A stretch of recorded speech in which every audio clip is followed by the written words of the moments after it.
Chapter का नाम बताना है प्यारे दोस्तों। हमने क्या चैप्टर किया था? पहले 5 मिनट हम क्विक रिव्यू करेंगे जो भी हमने किया था। क्या चैप्टर का नाम था प्यारे दोस्तों?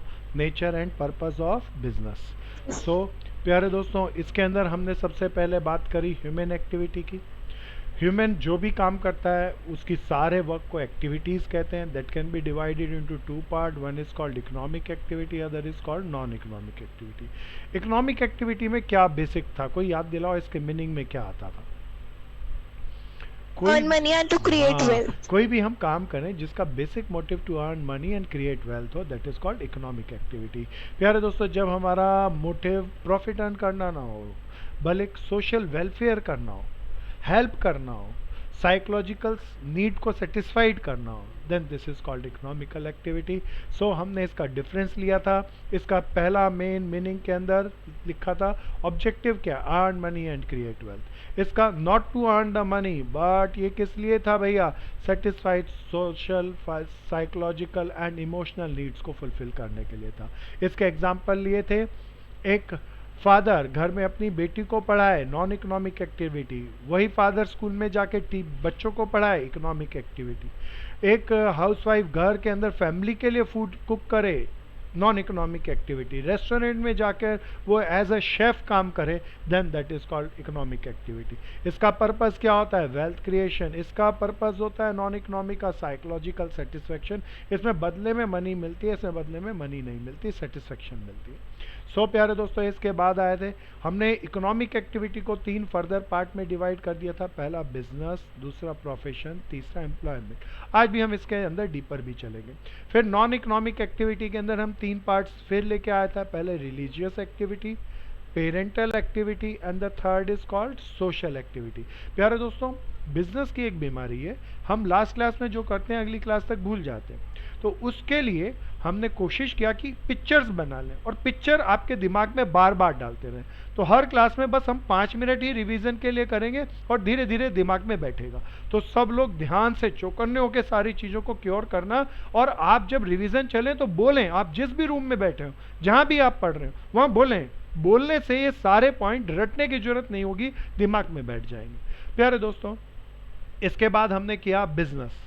कोई याद दिलाओ बिजनेस क्या था? Very good,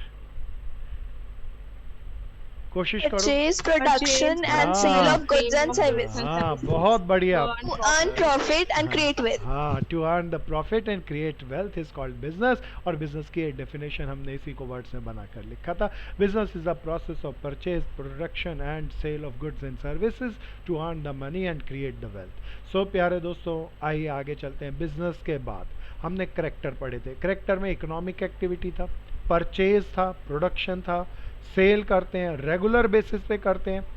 basic motive profit earn करना है बिजनेस का। अनसर्टेनिटी रहती है बिजनेस में, एलिमेंट ऑफ रिस्क रहता है। प्यारे दोस्तों, बिजनेस में रिस्क कम होता है या बहुत होता है? बहुत होता है। हाँ, बहुत होता है। प्यारे दोस्तों, अब इसके बाद हमने लास्ट क्लास में एक पॉइंट और रेज कर लिया था। मेरा भाई कुछ पूछना चाह रहा था, कोई पूछना चाहे तो कुछ पूछे प्लीज। आगे चलते हैं दोस्तों। बिजनेस के सारे ऑब्जेक्टिव को कोई याद दिलाओ, कितने पार्ट्स में हमने डिवाइड किया था? 1, 2, 5 या 3? सर 3।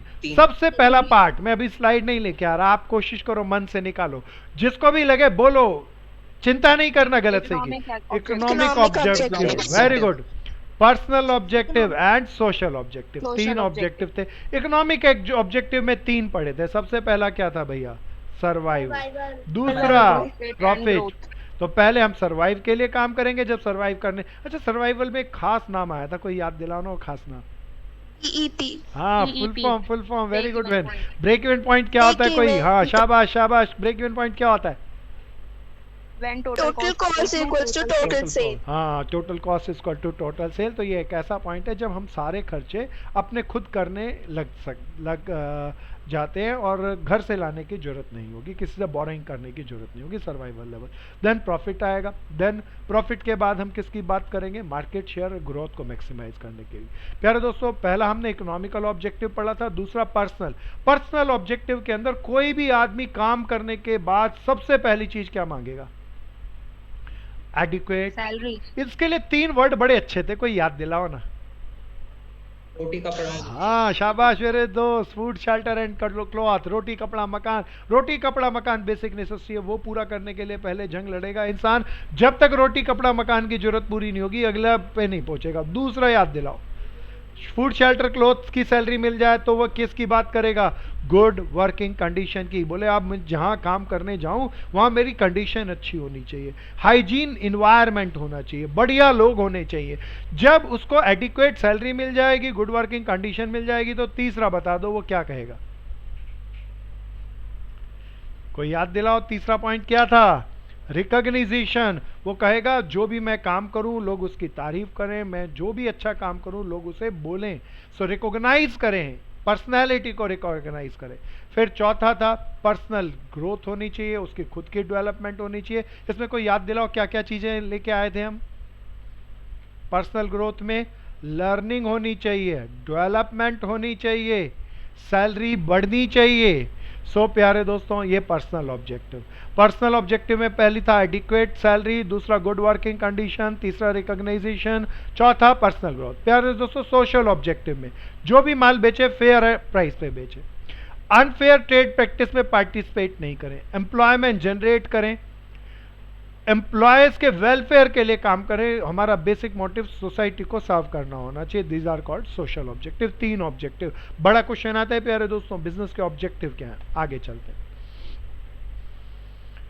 सो प्यारे दोस्तों नेक्स्ट स्लाइड भी हमने कर ली थी, role of profit in the business. कोई बताओ प्रॉफिट के बगैर बिजनेस नहीं हो सकता, प्रॉफिट क्यों जरूरी है? पहला किसी को याद हो तो? हाँ प्यारे दोस्तों बहन बिल्कुल सही बोली, लॉन्ग रन में सर्वाइवल के लिए, ग्रोथ के लिए, एक्सपेंशन के लिए प्रॉफिट होगा तो हम बिजनेस को बड़ा कर सकेंगे। प्रॉफिट होगा तो हम ज्यादा मेहनत लगा के काम करेंगे, एफिशिएंसी बढ़ती है। प्रॉफिट होगा तो फर्म की प्रेस्टीज या गुडविल या रिकॉग्नाइजेशन बढ़ जाएगी। तो इन चार चीजों के लिए प्रॉफिट होना ही चाहिए। प्यारे दोस्तों आगे चलते हैं, ध्यान से देखना, ये बड़ा है। प्यारे दोस्तों हमने यहां पर तीन चीजें पढ़ी थी इकोनॉमिकल एक्टिविटी की, सारी तीन चीजें थी, business, profession and employment. Business के बारे में हम पढ़ चुके, यहां पर इसके अच्छे से नोट्स बनाना, तीनों का कंपैरिजन है। सो बिजनेस क्या था? It refers to those economic activity which purchase, production and sale of goods and service with the objective of earning profit. This is called business. Business के एग्जाम्पल क्या क्या थे, क्या क्या हो सकते हैं? Fishing, manufacturing good, mining, production और selling the electronic goods, banking. अच्छा कोई बैंक है, बताओ उसका बेसिक मोटिव क्या है? सोसाइटी को सर्व करना या प्रॉफिट अर्न करना? सर्व करना सेकेंडरी है। पहला काम, जितने भी आजकल हम ज्यादातर बैंक देख रहे हैं वो प्राइवेट बैंक्स हैं और उनका बेसिक मोटिव प्रॉफिट अर्न करना है, इसीलिए बिजनेस। कोई बैंक ऐसा हो जो सर्व करने के लिए हो। प्यारे दोस्तों हम जिन बैंक से ट्रेड डील करते हैं आप और हम, they are called as commercial bank. Commercial bank सारे के सारे, कॉमर्शियल बैंक का मोटिव कॉमर्स बोले तो ट्रेड करना, बोले तो प्रॉफिट कमाना। लेकिन इंडिया को कोई एक ऐसा बैंक भी है जिसका मोटिव प्रॉफिट अर्न करना नहीं है, कोई नाम बता सकता है? सर्विस उसका मोटिव है। कोई नाम बताओ ना ऐसे बैंक को। प्यारे दोस्तों आपने नाम पढ़ा होगा सेंट्रल बैंक। हाँ बहुत बढ़िया मेरे दोस्त, बहुत बढ़िया। RBI, reserve bank of India, government of India के कंट्रोल से चलता है और उसका मोटिव प्रॉफिट अर्न करना नहीं है, सोशल वेलफेयर करना है, सोसाइटी को डेवलप करना। प्रोफेशन क्या है प्यारे दोस्तों? प्रोफेशन के meaning, it includes those activity which required special knowledge, खास तरह की नॉलेज की जरूरत है, and that should be skill in the occupation, और वो उस तरह का काम करेंगे और उसमें खास तरह की नॉलेज और स्किल की जरूरत है। जैसे एग्जाम्पल के तौर पे डॉक्टर, लॉयर, सीए, ये सारे के सारे कुछ खास ऐसे लोग हैं जिन्होंने कुछ खास नॉलेज अटेन किए थ्रू एजुकेशन, थ्रू प्रैक्टिस, और फिर वो अपनी इस प्रैक्टिस की हेल्प से दूसरों को हेल्प कर रहे हैं, सर्विसेज रेंडर कर रहे हैं। That is called profession. प्यारे दोस्तों एम्प्लॉयमेंट में क्या होता है? जब कोई कहेगा तो हम उसको उसके ऑर्डर पर काम करेंगे और बदले में हमें सैलरी एंड वेजेस मिलेगी। It refers to occupation, that occupation in which people work for other बड़ा शानदार नाम है, पीपल वर्क फॉर अदर।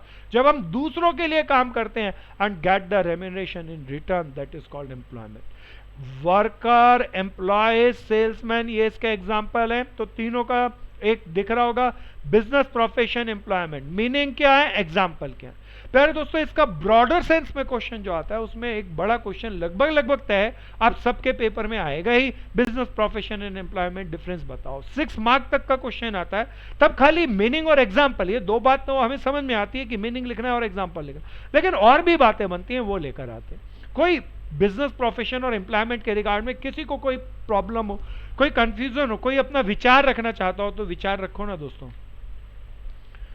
चलो आगे चलते हैं। प्यारे दोस्तों, सबके नोट्स हो गए? किसी का रह गया तो मैं 1 मिनट के लिए रुकूं? सब सर 1 मिनट के लिए रुक जाओ। हाँ, रुक रहा हूँ दोस्त, आप जल्दी से करना, तेजी से चलना। मेरे कुछ एक मित्र लेट आए थे। प्यारे दोस्तों, लेट नहीं आना, टाइम से आना है, चीजें निकल जाएंगी। और पहले 5 मिनट में हम पिछली सारी क्लासों का रिवाइज करेंगे, वो बहुत कीमत रखता है। नहीं तो बिजनेस में रिवीजन कर ही नहीं पाता कोई स्कूल में ट्रेडिशनल पढ़ाई के अंदर। सो प्यारे दोस्तों, अच्छे से करना है, बढ़िया से करना है, जमा के करना है, नोट्स बनाते रहना। तो बिजनेस, प्रोफेशन, एम्प्लॉयमेंट, तीनों के हमने मीनिंग लिए और एग्जाम्पल लिए। प्यारे दोस्तों, आए आगे चलें। क्या मेरे भाई हो गया आपका? हो गया सर, हो गया। चलो दोस्तों आगे चलते हैं। प्यारे दोस्तों, this is very important, this is very important. हम चाहते थे नेक्स्ट टॉपिक लें, the difference between business, profession and employment. प्यारे दोस्तों, आप बड़े ध्यान से सुनना। जब आप नोट्स बनाएं तो ब्रेन मैपिंग में बनाएं। आप कहेंगे जी ये ब्रेन मैपिंग क्या है? प्यारे दोस्तों, ब्रेन मैपिंग एक कोडिंग है। आजकल की सारी एज ना कोडिंग की एज है। तो आप दिमाग को एक कोड दे के रखेंगे, जैसे ही दिमाग को वो कोड याद आएगा वो सारा एक्सप्लेनेशन डिकोड कर जाएगा दिमाग। अब ये कैसे कोडिंग करते हैं, ध्यान से सुनना। प्यारे दोस्तों, मेरा पहले हेडिंग डालने, लिखते चलना बढ़िया बढ़िया, साथ साथ समझते भी चलो। हेडिंग डालने, difference between business, profession and employment. प्यारे दोस्तों, ये डिफरेंस के अंदर हम कैसे कैसे करें। पहला डिफरेंस का ये कीवर्ड है। प्यारे दोस्तों, इस कीवर्ड को बहुत ध्यान से देखना है। सबसे पहला कीवर्ड है मोड ऑफ एस्टेब्लिशमेंट।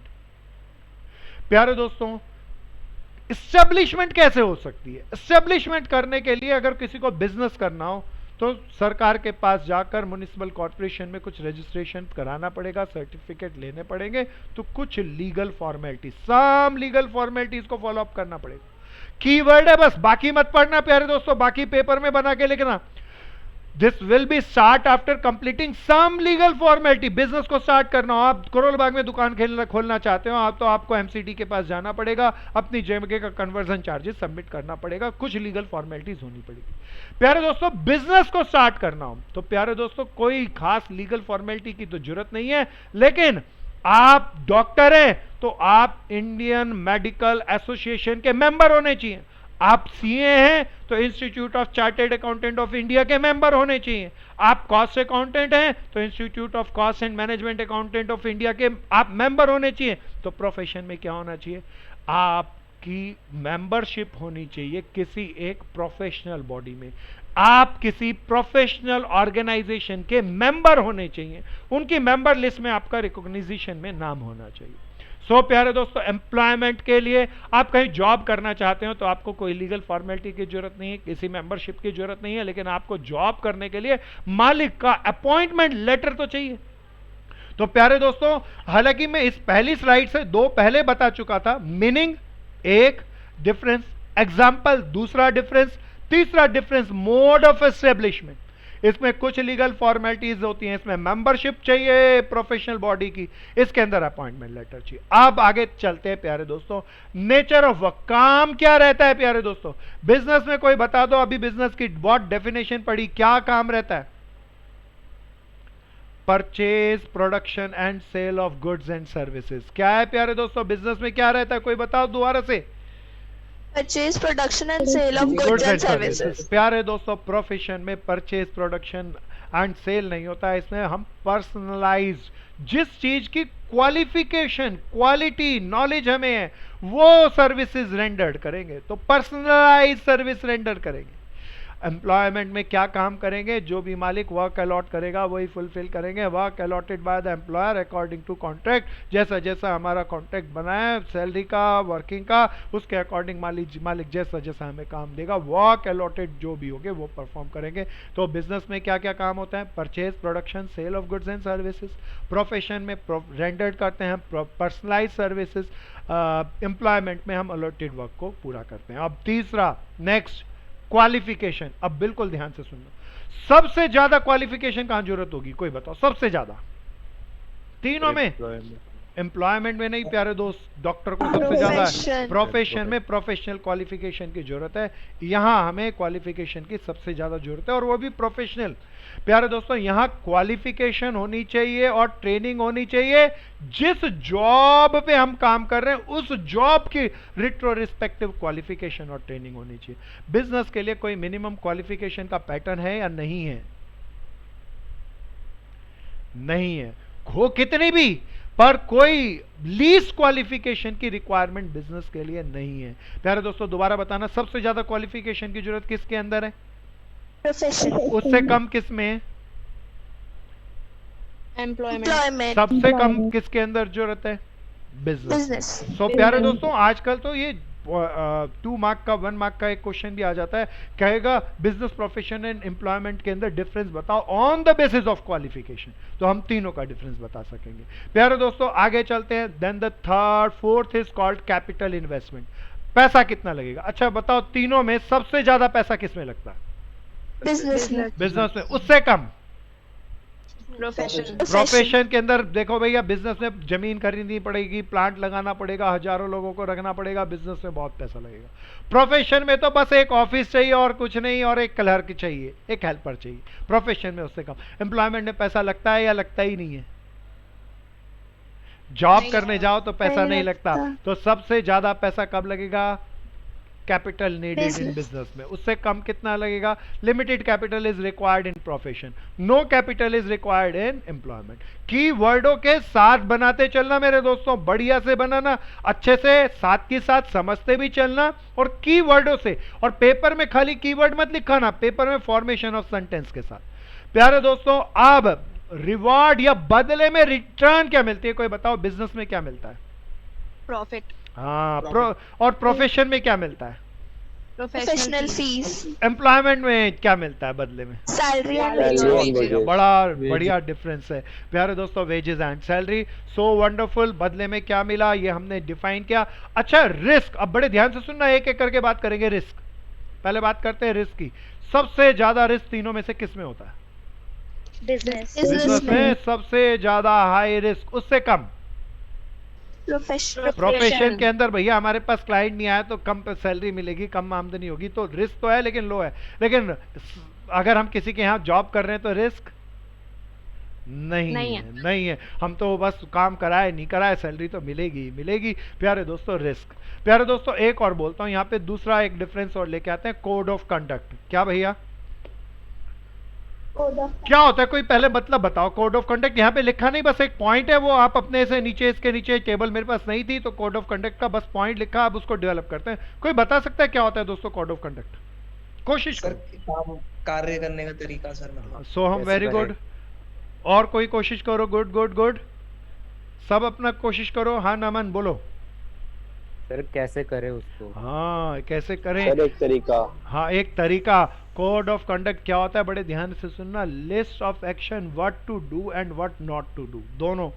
क्या क्या करना है और क्या क्या नहीं करना, that is called code of conduct. अब मैं आपसे पूछता हूं, सबसे ज्यादा कोड ऑफ कंडक्ट इन तीनों में से किस में होता है? Sir business. बिजनेस में कोड ऑफ कंडक्ट होता है। बिजनेस के अंदर आपने कोई फ्रॉड किया, सोचो प्यारे दोस्तों, सबसे ज्यादा कोड ऑफ कंडक्ट होता है प्रोफेशन में। ये Indian medical association code of conduct बनाती है जो कि सभी डॉक्टरों को फॉलो करना पड़ता है। Institute of chartered accountant of India code of conduct बनाता है जो सारे चार्टर्ड अकाउंटेंट को फॉलो करना पड़ता है। अगर ये फॉलो नहीं करे तो इनकी डिग्री छीन लेते हैं। तो सबसे ज्यादा कोड ऑफ कंडक्ट कहां होता है, कोई बताओ दोबारा से? प्रोफेशन। प्यारे दोस्तों उससे कम एम्प्लॉयमेंट में, क्योंकि मालिक जब काम कराता है तो अपने पास कोड ऑफ कंडक्ट बताता है, बोले ये करना है और ये नहीं करना, उससे कम होता है एम्प्लॉयमेंट में। सबसे कम कोड ऑफ कंडक्ट कहाँ होता है? बिजनेस में सबसे कम Business. होता है, क्योंकि डिसिसिव तो हम ही है, क्या करना है क्या नहीं करना, जब मर्जी कानून बनाओ और जब मर्जी तोड़ो। सो कोड ऑफ कंडक्ट सबसे ज्यादा किस में है? प्रोफेशन में। उससे कम किस में है? एम्प्लॉयमेंट में। उससे कम कितना है? सबसे लीस्ट किस में है? बिजनेस में। सो बहुत सारे डिफरेंस है, एक बार दोबारा बात करता हूँ। डिफरेंस दिखना हो तो पहला डिफरेंस मीनिंग का, दूसरा डिफरेंस एग्जाम्पल्स का, तीसरा डिफरेंस मोस्ट ऑफ एस्टेब्लिशमेंट का, मोड ऑफ एस्टेब्लिशमेंट का। बिजनेस में कुछ लीगल फॉर्मेलिटी होती है, इसमें हमें मेंबरशिप चाहिए प्रोफेशनल बॉडी का, इसमें अपॉइंटमेंट लेटर चाहिए। नेचर ऑफ वर्क इसके बिजनेस में क्या होगा? Purchase, production, sale of goods and services. इसमें पर्सनल सर्विसेज रेंडर करेंगे, इसमें जो मालिक काम करेगा वो करेंगे। क्वालिफिकेशन सबसे ज्यादा प्रोफेशन में चाहिए, उससे कम एम्प्लॉयमेंट में, और बिजनेस के लिए कोई रिक्वायर्ड क्वालिफिकेशन का पैरामीटर नहीं है। कैपिटल इन्वेस्टमेंट सबसे ज्यादा बिजनेस में चाहिए, उससे कम प्रोफेशन में, और सबसे कम एम्प्लॉयमेंट में तो जरूरत ही नहीं। रिटर्न बिजनेस में प्रॉफिट होता है, प्रोफेशन में प्रोफेशनल फीस, एम्प्लॉयमेंट में सैलरी एंड वेजेस। रिस्क सबसे ज्यादा बिजनेस में, उससे कम प्रोफेशन में, उससे कम एम्प्लॉयमेंट। कोड ऑफ कंडक्ट सबसे ज्यादा प्रोफेशन में, उससे कम एम्प्लॉयमेंट में, उससे कम बिजनेस में। प्यारे दोस्तों, कोई मेरा मित्र अपना सुझाव कुछ कहना चाहे, बताना चाहे, रखना चाहे तो बोलें प्लीज। सर एक डाउट है। हाँ बोलो दोस्त। तो जैसे प्रोफेशन में आप कुछ भी कर सकते हो, पर एकदम से कोई रिस्पॉन्स नहीं होगा, पर एम्प्लॉयमेंट में अगर आप कुछ भी गलत करते तो एकदम उसके ऊपर मैनेजर बैठे होते हैं देखने के लिए, तो वो सुपरवाइजर करने के लिए, तो वो जल्दी आपको कंपनी से बाहर निकाल सकते हैं। तो नहीं सर प्यारे उसके लिए दोस्त, क्या तो हुआ ना? हाँ आपका विचार है, मैं आपके विचार को थोड़ा सा क्योर करता हूँ। शायद आपने प्रोफेशनल्स को ज़्यादा गहराई से नहीं देखा। किसी प्रोफेशनल फील्ड की बात करता हूँ मैं, चार्टर्ड अकाउंटेंट की बात करते हैं। किसी चार्टर्ड अकाउंटेंट ने आज की डेट में अपने क्लाइंट के अकाउंट गलत बना दिए, तो जानते हो उसकी सजा क्या होती है? सर उसकी चार्टर्ड अकाउंटेंट की पोजीशन ले ली जाएगी। पोजीशन ले ली जाएगी, खाली इतनी नहीं, उसको जेल भी हो जाएगी उसको। जबकि एम्प्लॉयमेंट में इतनी खतरनाक बात नहीं है, आप काम नहीं करो, डिसऑबे नहीं करो तो मालिक पहली बार तो डांट मारेगा, वो भगाएगा नहीं। भगाने के लिए तो बड़ा गड़बड़ है, एम्प्लॉयमेंट में भगाना आसान नहीं होता, लेबर यूनियंस होती हैं प्यारे दोस्तों, और वो भागने तो देती ही नहीं। सो एम्प्लॉयमेंट में होता है कोड ऑफ कंडक्ट, लेकिन प्रोफेशन जितना नहीं। ठीक Okay, मेरे sir. दोस्त, और Yes, रखो। sir. और भैया इसी तरीके से अपने विचार रखना है, क्योंकि यहाँ में किसी चीज को लर्न नहीं करना, अपने आइडिया को डेवलप करना। तो उसके लिए जैसा भी आपको लगे, जो भी आपका मन का है, उसे अपने विचारों को रखो। हो सकता है आप बहुत जगह अपनी जगह सही तरीके से कह रहे हो सकता है वो किताब से अलग हो और सही हो, तो हम उसे रिकॉग्नाइज भी करेंगे। सो प्यारे दोस्तों, डेवलप करेंगे। सो हमने आज रेज किया अपना बड़ा शानदार point, difference between business, profession and employment. आगे चलते हैं प्यारे दोस्तों। सर हाँ बोलो दोस्त, बोलो। सर वो जो लास्ट पॉइंट था वो नो रिस्क इन एम्प्लॉयमेंट था ना? हाँ बिल्कुल दोस्त, बिल्कुल दोस्त। प्यारे दोस्तों, दिस इज वेरी इंपॉर्टेंट।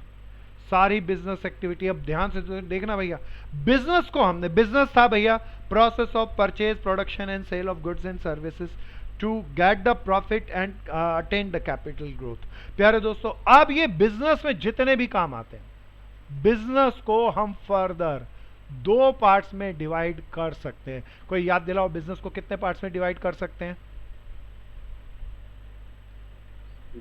दो पार्ट्स में। कौन कौन से दो पार्ट हैं, कोई याद दिलाए? गुड गुड गुड, बहुत बढ़िया भैया। मैं एक बार स्लाइड को दोबारा से लेके आता हूं तो थोड़ा सा अच्छे से हम कर सकेंगे। एक बार मुझे स्लाइड को दोबारा हाइड करके दोबारा स्टार्ट करनी पड़ेगी। 1 मिनट लगेगा भैया, स्लाइड शो में थोड़ा सा कुछ गड़बड़ आया, दोबारा से लेते हैं। आओ जी, अब हम टॉपिक को रेज करते हैं। प्यारे दोस्तों, बिजनेस एक्टिविटी को, business can be divided into 2 part. बड़े दोस्तों, बड़े ध्यान से देखना अब इसको। Business activity can be divided into 2 part. One is called industry, बड़े ध्यान से सुनना। बिजनेस को 2 भागों में हम बांट सकते हैं, पहला इंडस्ट्री एंड दूसरा है कॉमर्स। बिल्कुल सावधानी से सुनो। प्यारे दोस्तों इंडस्ट्री के अंदर क्या होता है, कोई बताओ इंडस्ट्री में क्या होता है, सबसे की एक्टिविटी। बहुत सारा काम होता होगा इंडस्ट्री में, परचेज होता है, प्रोडक्शन होता है, सेल होता है, लेकिन इंडस्ट्री को डिफाइन करते हैं तो उसके लिए सबसे इंपॉर्टेंट वर्ड है प्रोडक्शन। इंडस्ट्री प्रोड्यूस करती है। सो इंडस्ट्री के अंदर क्या होता है, production of goods and services होता है। प्यारे दोस्तों कॉमर्स में क्या होता है, प्यारे दोस्तों कोई पूछे कॉमर्स में क्या होता है, तो कॉमर्स के अंदर हम प्रोड्यूस नहीं करते, ट्रेड करते हैं, distribution of goods and services करते हैं। तो distribution of goods and services is called commerce, production of goods and services is called industry. प्यारे दोस्तों further this industry can be divided into three part. One is called primary industry, the second is called secondary industry, and the third is called service or tertiary industry।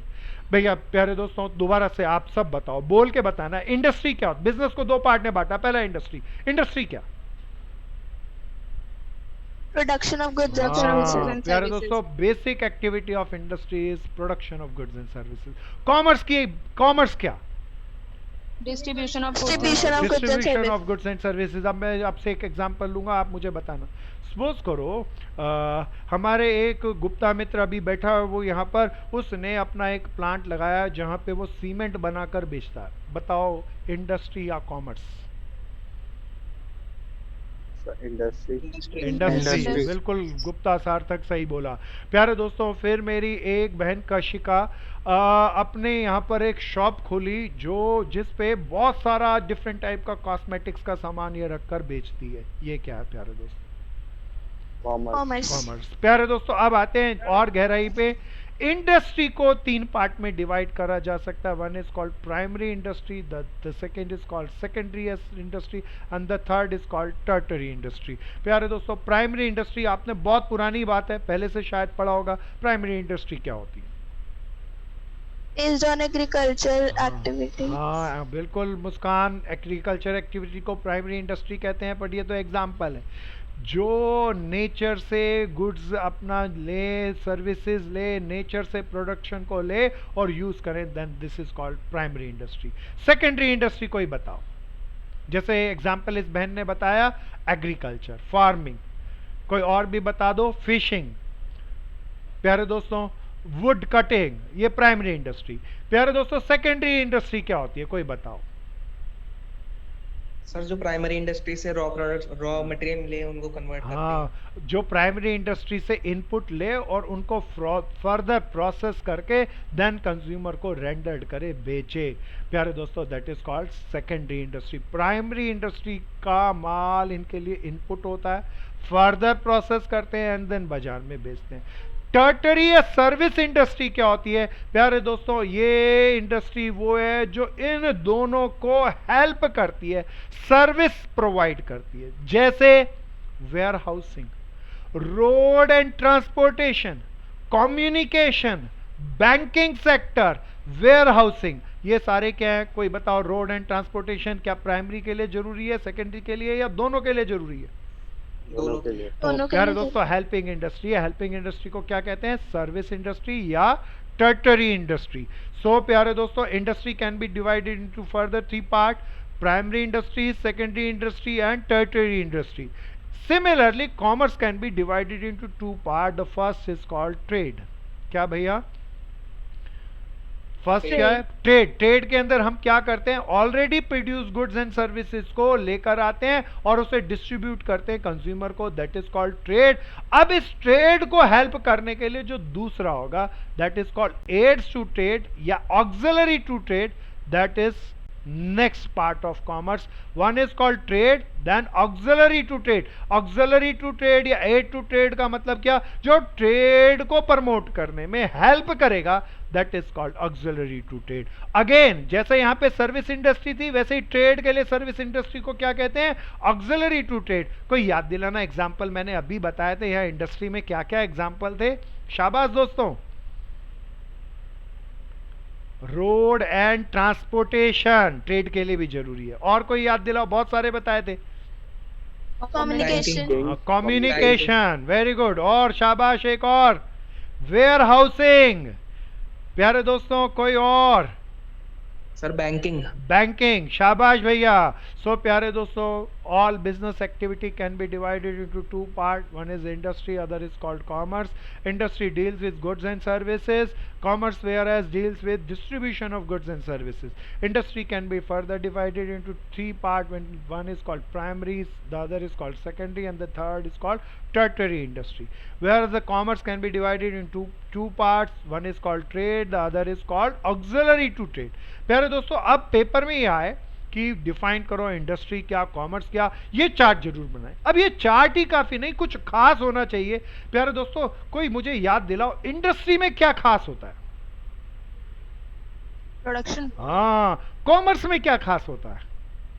Distribution. प्यारे दोस्तों, अब ये आप सब ने बोला, सोचो इसको लिखें कैसे.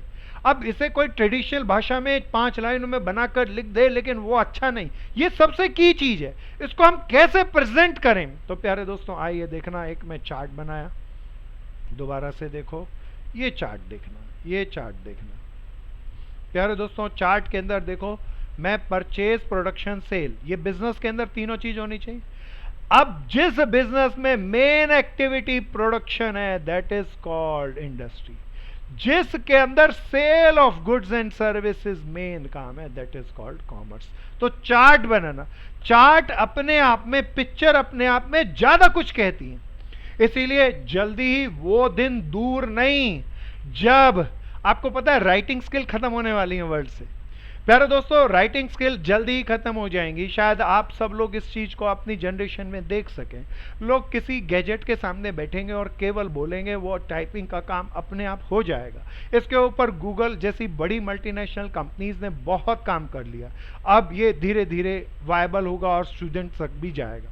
तो अगले 10 साल के बाद हैंड राइटिंग में पेपर को नहीं लिखना होगा, हम पेपर को देखेंगे और बोलेंगे और पेपर लिखता जाएगा. सो प्यारे दोस्तों, इसी तरीके से किसी भी पर्सन को बेस्ट बताना हो, बेस्ट समझाना हो, तो पिक्चर अल्टीमेट तरीके हैं. तो ये पिक्चर बनानी है अपने पेपर्स के अंदर. सो अभी तो राइटिंग का ही जमाना है, तो इस तरीके से बनाएं, इस तरीके से लिखें जो अपने आप में यूनिक हो दोस्तों, अपने आप में बेस्ट हो. सो प्यारे दोस्तों, अच्छे से चार्ट बनाना, डेवलप करना. तीनों प्रोसेस के अंदर मेन प्रोडक्शन की एक्टिविटी इंडस्ट्री से रिलेटेड है और कॉमर्स की में सबसे मेन एक्टिविटी सेल है.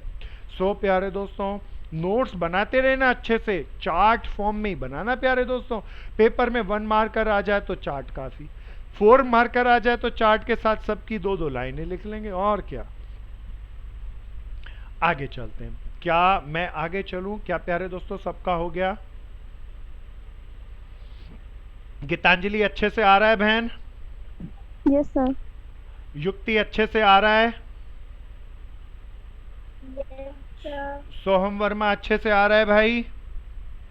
हाँ सर. चलिए आगे चलते हैं दोस्तों. अभी हम इंडस्ट्री के अंदर और गहरे से चलते हैं. प्यारे दोस्तों, अभी देखना है, पॉइंट वाइज बनाते चलना. चौथा पॉइंट था, business can be divided into 2 part. One is called industry and other is called commerce. जरा ध्यान से देखना, अगला स्लाइड.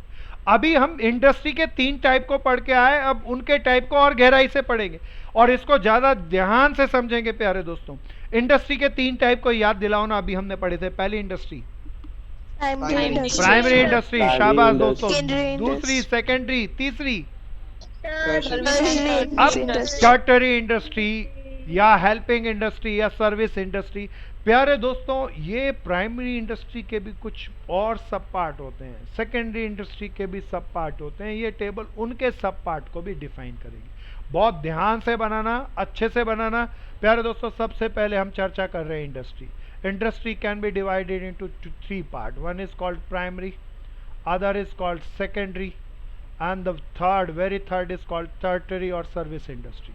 प्यारे दोस्तों, अब आगे चलते हैं. This primary industry is can be divided into further 2 part. One is called extractive industry, extractive primary industry and generic primary industry. पहले दोस्तों बड़े ध्यान से सुनो. अब क्या है एक्सट्रैक्टिव? जब हम अपना प्रोडक्ट, अपना प्रोडक्शन सीधा नेचर से लें, then that is called extractive. सीधा नेचर से ही प्रोडक्ट को ले रहे हैं, then this is called extractive. extractive के एग्जाम्पल है माइनिंग. आप माइन डग किया अर्थ के अंदर और नीचे से कोयला निकाल ले, क्रूड ऑयल को निकाल रहा है, माइनिंग. फिशिंग, आप नदी में गए, आप समुंदर में गए, वहां से मछलियों को पकड़ के लेके आए। आप जंगल में गए, पेड़ को काट लाए, timber cutting. Extractive industry, extractive किसका है भैया? प्राइमरी का पहला पार्ट। हम सीधा नेचर से के पास जाते हैं, नेचर से अपने प्रोडक्ट्स को ले लेते हैं, जो हमारे काम की चीजों वो ले लेते हैं, that is called extractive. Sir very दोस्त, गुड दोस्त, सार्थक बोलो। सर हनी भी हो सकता है एग्जांपल, तेज से बोलो दोस्त। हनी भी एग्जांपल हो सकते हो सर। बिल्कुल भैया, हनी बिल्कुल परफेक्ट एग्जांपल है। प्यारे दोस्तों, हनी के लिए थोड़ा सा मैं एक अलग सा कैडर रखता हूं, पहले दोनों को समझना, फिर इस पे चर्चा करते हैं दोस्त। प्यारे दोस्तों, जेनरिक, जेनरिक के अंदर हमें मिलता तो सीधा नेचर से है, लेकिन नेचर पे सीधा जाके नहीं मिलता, जैसे कि breeding of birds and kettles. ध्यान से सुनना, अगर दूध चाहिए तो आप सीधा ऐसा नहीं जा सकते कि जंगल गए और दूध निकाल रहा है किसी जानवर का, आप निकालने नहीं देगा वो जानवर। आपको पहले उनको कैटल्स को पालना पड़ेगा, पोषना पड़ेगा, उन्हें खिलाना पड़ेगा, तब आपको मिल्क मिलेगा।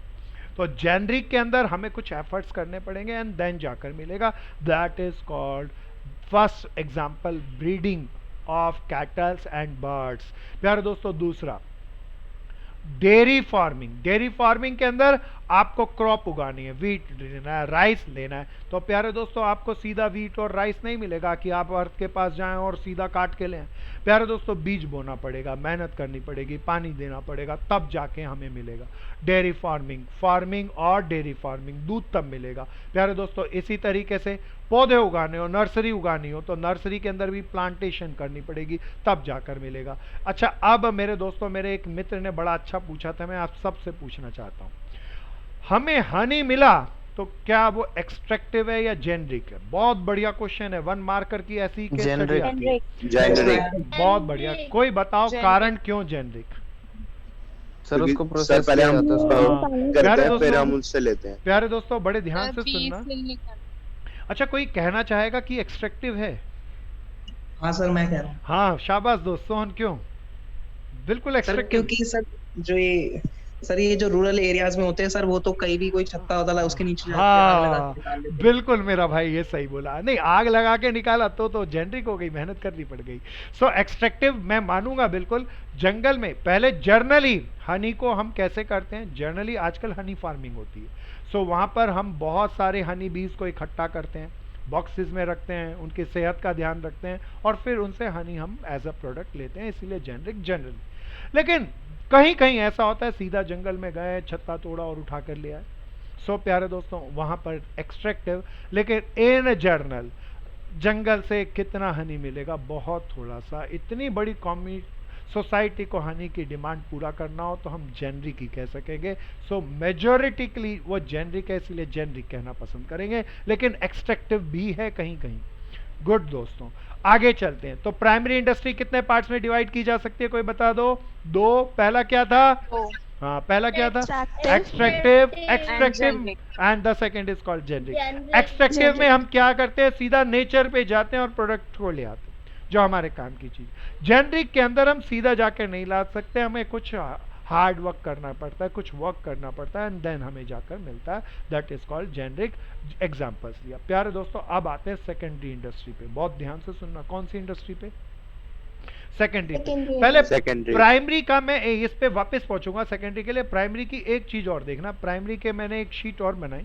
तो primary industry can be divided into 2 part, 1 is called extractive, other is called generic. इसकी डेफिनेशन हम लेकर आए, industry under which something is extract out of the earth, water और एयर। 3 चीजों से।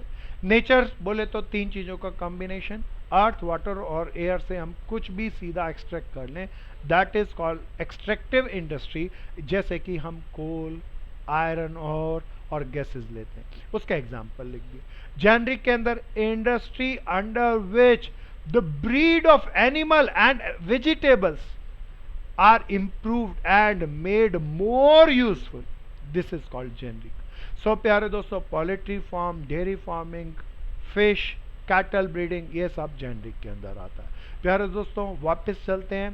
एक्सट्रैक्टिव और primary industry, extractive, generic, example. और हो सके मेरे पास यहाँ स्लाइड कम थी, यहाँ पे डेफिनेशन बना लो, इसकी यहाँ पे डेफिनेशन बना लो। सो प्यारे दोस्तों, प्राइमरी इंडस्ट्री पूरी हुई। अब आते हैं सेकेंडरी इंडस्ट्री पे। अब बहुत ध्यान से चलना, ये बहुत ज्यादा अच्छी। प्यारे दोस्तों, secondary industry can B, secondary industry को डिफाइन करो होती क्या है। अभी किसी मित्र ने बहुत अच्छा बताया था। How can you define a secondary industry? Sir primary industry से रॉ मटेरियल लेके उसे फिनिश गुड्स में बनाते हाँ, प्राइमरी इंडस्ट्री से रॉ मटेरियल लेते हैं, उसे फर्दर प्रोसेस करके और यूजफुल बनाते हैं एंड बेचते हैं मार्केट के अंदर। प्यारे दोस्तों, this industry can be further divided into two part. One is called manufacturing, other is called construction. प्यारे दोस्तों, बड़े ध्यान से सुनना। One is called manufacturing, other is called construction. अच्छा, मैं आपसे पूछता हूं, आप फैंस बनाते हैं, बताओ कौन सी इंडस्ट्री है, मैन्युफैक्चरिंग या कंस्ट्रक्शन? मैन्युफैक्चरिंग। प्यारे दोस्तों, बहुत बढ़िया, बहुत बढ़िया। आप फ्लाईओवर आपने बनाया, अब बताओ मैन्युफैक्चरिंग या कंस्ट्रक्शन? प्यारे दोस्तों, secondary industry can be further divided in two part. One is called manufacturing, other is called construction. Manufacturing industry can be further divided into the four part. One is called analytical, synthetical, assembly and processing. प्यारे दोस्तों, थोड़ा सा ये chart बनाते रहें, बड़ी सी sheet पे बनाएं।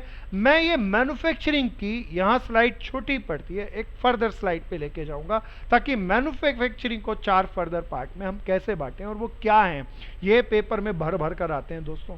इसको बड़े ध्यान से समझना। प्यारे दोस्तों, मैन्युफैक्चरिंग को समझाने के लिए मैं आगे लेके चलूँ। मैन्युफैक्चरिंग इंडस्ट्री, सेकेंडरी इंडस्ट्री का एक पहला part, can be further divide into the fourth part. One is called analytic. क्या भैया, सब तेज से बोले? एनालिटिक। कोई पूछ सकता है कि एनालिटिक क्या होता है? एनालिटिक के अंदर हम क्या करते हैं, एक रॉ मटेरियल डालते हैं। क्या करते हैं भैया? एक raw material, one raw material डालते हैं, प्रोसेस करते हैं, लेकिन प्रोसेस करने के बाद जो आउटपुट होता है वो बहुत सारे निकलते हैं। आउटपुट वन प्रोडक्ट, मेरे पास 3-4 तरह के प्रोडक्ट निकल जाते हैं। That is called analytic. Analytic की क्या खासियत है प्यारे दोस्तों? एक रॉ मटेरियल डालेंगे और बदले में आउटपुट 2, 3, 4 निकलेंगे। That is called analytic. So this is very smart प्यारे दोस्तों। एग्जाम्पल, प्यारे दोस्तों बिल्कुल ध्यान से देख सुनना। क्रूड ऑयल का नाम सुना किसी ने? क्या होता है क्रूड ऑयल? ब्लैक ऑयल भी कहते हैं इसे। कोई जानता है क्रूड ऑयल क्या होता है? प्यारे दोस्तों, हम स्कूटर, बाइक, कार को चलाने के लिए पेट्रोल का इस्तेमाल करते हैं। ये पेट्रोल क्या इंडिया में बनता है? कोई बताओ ना, कहां से आता है? बाहर से आता है। हाँ, बाहर में कहां से सार्थक good? Saudi Arabia, Arabian countries से आता है। अरबियन कंट्रीज में सऊदी हैं, अरबियन सारी कंट्रीज से, बहुत सारी कंट्रीज हैं अरब के अंदर। सो अरेबियन कंट्रीज ने एक ग्रुप बनाया, ओपेक कंट्रीज। ओपेक कंट्रीज से हम लेते हैं, जो लेते हैं प्यारे दोस्तों, वो क्या पेट्रोल, डीजल होता है या क्रूड ऑयल होता है? That is called crude oil. Black oil होता है दोस्तों। हम प्रोसेस नहीं लेते, उस क्रूड ऑयल को ले जाकर अपनी प्रोसेसिंग यूनिट के अंदर डालते हैं। हमारे दिल्ली के पास में ही पानीपत में रिफाइनरी है। हमने मुंबई के अंदर एक अपना इस तरह का पाइपलाइन सिस्टम बनाया हुआ है। शिप से सारी अरबियन कंट्री से क्रूड ऑयल लेकर आते हैं, मुंबई के अंदर पाइपलाइन में डालते हैं। वो पाइपलाइन से अंडरग्राउंड होता हुआ सीधा पानीपत रिफाइनरी में पहुंच जाता है। प्यारे दोस्तों, ट्रांसपोर्टेशन की बहुत हमें बचत होती है। पानीपत रिफाइनरी में वो क्रूड ऑयल को निकालते हैं और फर्दर प्रोसेस करते हैं। प्रोसेस करने से उनसे सबसे पहले निकलता है व्हाइट ऑयल। व्हाइट ऑयल जिसे हम एयरक्राफ्ट को उड़ाने के लिए यूज करते हैं। फिर निकलता है पेट्रोल, फिर निकलता है डीजल, फिर निकलता है मिट्टी का तेल को क्या कहते हैं, कोई याद दिलाओ? केरोसिन। कैरोसिन ऑयल, बिल्कुल ठीक। और फिर इसके अदर कंपोनेंट निकलते हैं जिससे हम प्लास्टिक बनाते हैं। सो प्यारे दोस्तों, एक क्रूड ऑयल से हमने कितने सारी चीजें निकाली। एंड जब हमारा मैन्युफैक्चरिंग का ऐसा प्रोसेस है, जब एक रॉ मटेरियल डाल रहे हैं, एक इनपुट डाल रहे हैं और उससे बहुत सारे आउटपुट्स निकल रहे हैं, then this process is called analytic.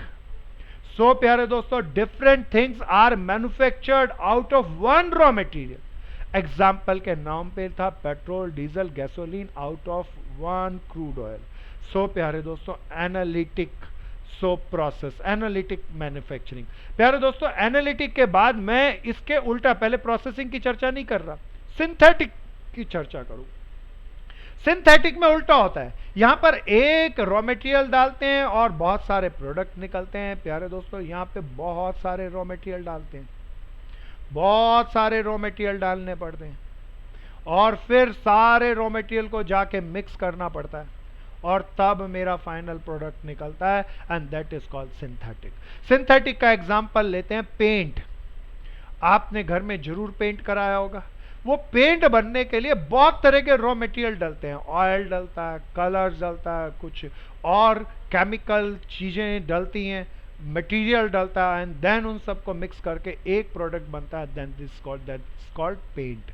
प्यारे दोस्तों, सीमेंट का मैं दूसरा एग्जांपल ले सकता हूं। सीमेंट को बनाने के लिए फ्लाई ऐश जलती है, कुछ केमिकल कंपाउंड डलते हैं, फिर कुछ अदर मटेरियल भी डालते हैं, तब जाकर एक प्रोडक्ट सीमेंट बनता है। प्यारे दोस्तों, सिंथेटिक के अंदर क्या खासियत है, दोबारा बताओ।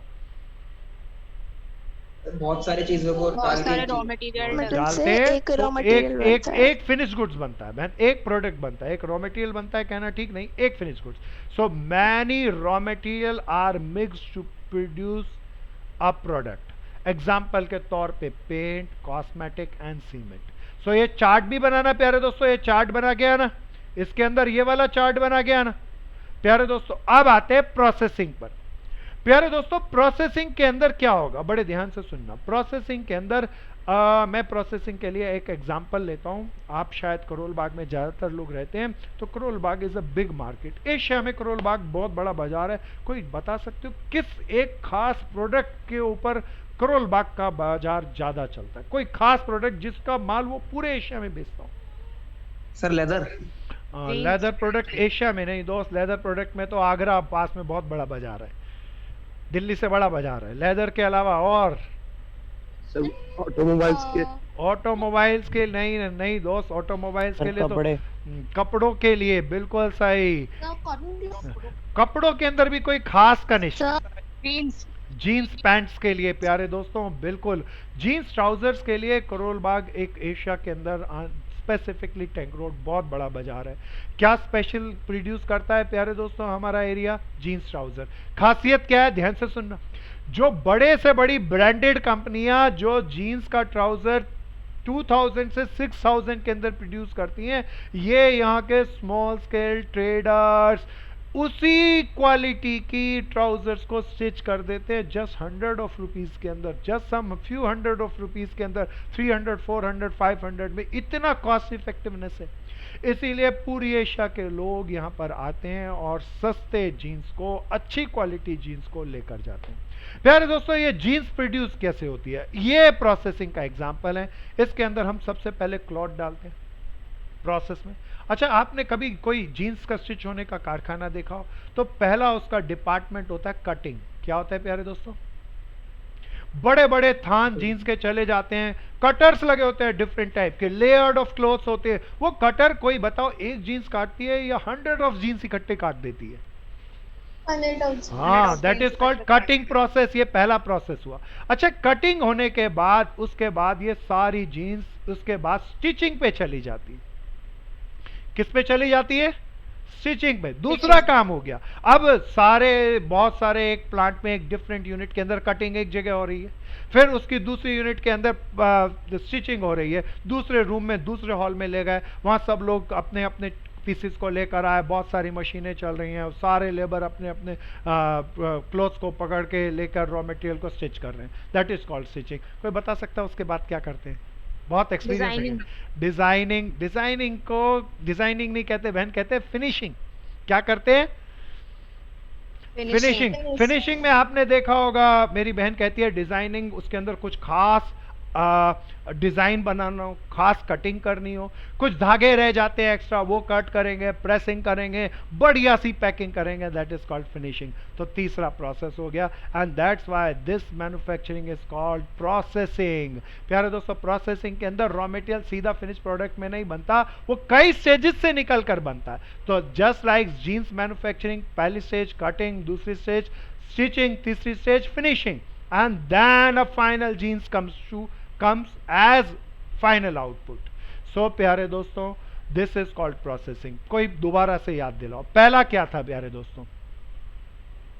एनालिटिक में एक रॉ मटेरियल डालते हैं और बहुत सारे आउटपुट निकलते हैं। सिंथेटिक, दूसरा सिंथेटिक, याद दिलाओ इसमें क्या था? बहुत सारे रॉ मटेरियल मिक्स डालते करते हैं हैं और फिर एक प्रोडक्ट निकलता है। प्रोडक्ट। प्यारे दोस्तों, प्रोसेसिंग के अंदर क्या होता है? रॉ मटेरियल को फिनिश प्रोडक्ट में कन्वर्ट होने के लिए कई Different स्टेजेस stages में से से लेके निकलना जाते पड़ेगा and each stage is called different processes. Example लिया जीन्स का। प्यारे दोस्तों, असेंबली। असेंबली के अंदर हम क्या करते हैं? अलग अलग प्लांट से अलग अलग चीजें जो मिलेंगी, प्रोडक्शन निकलेगी, उन सबको इकट्ठा ले आएंगे और असेंबल करके एक यूनिट बना देंगे। हम पूछे क्या, तो मैं एग्जांपल दे सकता हूं फैन का, एग्जाम्पल दे सकता हूं एक टीवी का, एलसीडी टीवी का। एलसीडी टीवी के अंदर बहुत सारे डिफरेंट टाइप ऑफ चिप्स लगेंगे, मदरबोर्ड लगेगा, एलसीडी पैनल लगेगा, अलग अलग इंडस्ट्री के आउटपुट हैं। इन सारे आउटपुट को लेकर आएंगे और एक यूनिट में बैठ के असेंबल कर देंगे, इकट्ठा कर देंगे। Then this is called assembling. प्यारे दोस्तों, देखना क्या लिख के लेके आए, wherein the parts manufactured by different industry are assembled. Different industry ने जो पार्ट्स बनाए उनको असेंबल्ड कर दिया to produce a new and useful product. like example computer, watches, car, television. This is called assembly. चार type की manufacturing, analytical, processing, synthetic, assembly. प्यारे दोस्तों, थोड़ा सा आज मेरा टाइम की प्रॉब्लम है, आप जल्दी से इसे नहीं लिख पा रहे तो स्क्रीनशॉट ले लें ताकि इसको डेवलप कर लें। स्क्रीनशॉट जल्दी से लें, मैं इसे रब करूंगा। आगे चलते हैं प्यारे दोस्तों, वापस आ जाएं अपने। चार पार्ट की मैन्युफैक्चरिंग को हमने इसी को डीपर में एनालाइज किया, analytical, synthetic, assembly and processing. प्यारे दोस्तों, इसी कहानी को हम जारी रखेंगे अगली क्लासेस के अंदर। किसी मेरे भाई बहन को कोई जरा सी भी प्रॉब्लम है तो प्लीज पूछो। इसको हटाते हैं, वेरी गुड। किसी की कोई प्रॉब्लम प्लीज पूछो, अच्छे से